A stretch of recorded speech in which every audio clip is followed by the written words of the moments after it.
Animatic updates. Oh geez. A couple of videos ago, I mentioned that you have to lock the animatic, and it can never be changed. What am I talking about now? Okay, I get it. I did say that before, but this one is different. Yes, you do have to have an animatic lock. At some point in pre-production, you have to start locking that animatic and start moving on from it. There are things like sequence flow, order of shots, stuff like that you have to confirm officially and let it go. Now, when I'm talking about updating the animatic, I'm talking about the animatic in the video editing software. Don't delete that. Always keep all your stuff because we can still use that.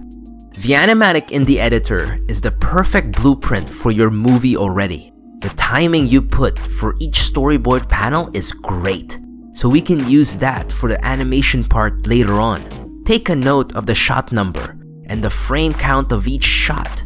I will help you later on to see how many frames you have to work with for these shots. Later on, every time you finish an animation and you import them in your editor, you can put the animated version on top of the animatic version. You can do this shot per shot. This is a great way of seeing your progress in animating, and you can even view your film anytime. Some parts animated, and some parts still in the animatic stage.